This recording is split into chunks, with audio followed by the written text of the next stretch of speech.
Hello and welcome to the Chop Shop. My name is Dion Tucker. In today's video, we're going to talk about endurance for brass players. What type of exercises should we practice to help our endurance?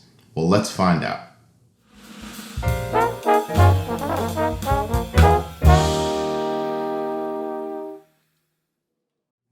So what type of exercises can we practice to help us with our endurance?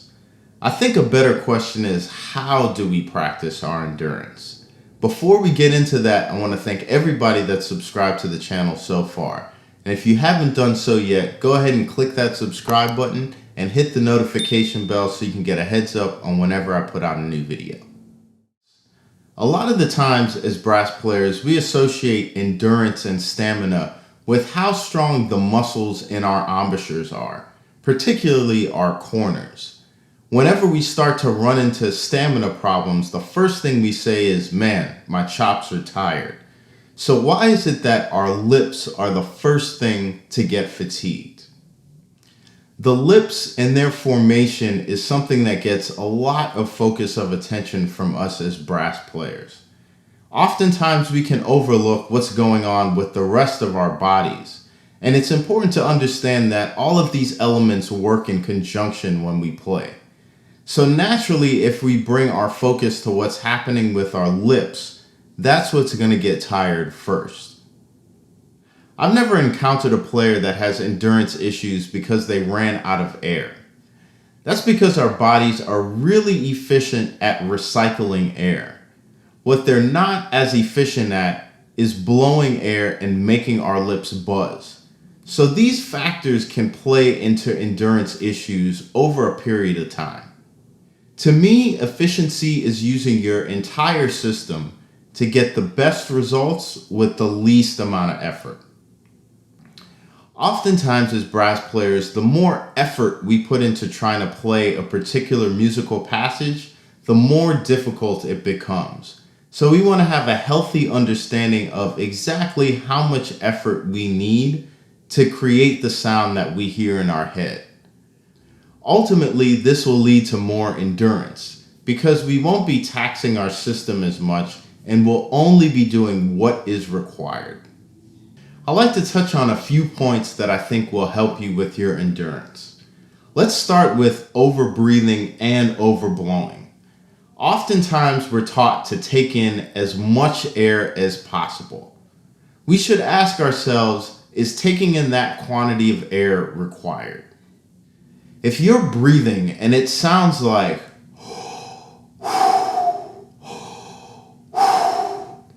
there's a good chance that you're overbreathing and you're overblowing. There's very, very few times that we're going to need that much air to go through the instrument at one point in time. When we practice, we should always be investigating exactly how much air we need to get the sound that we're hearing in our head. How do we not overbreathe?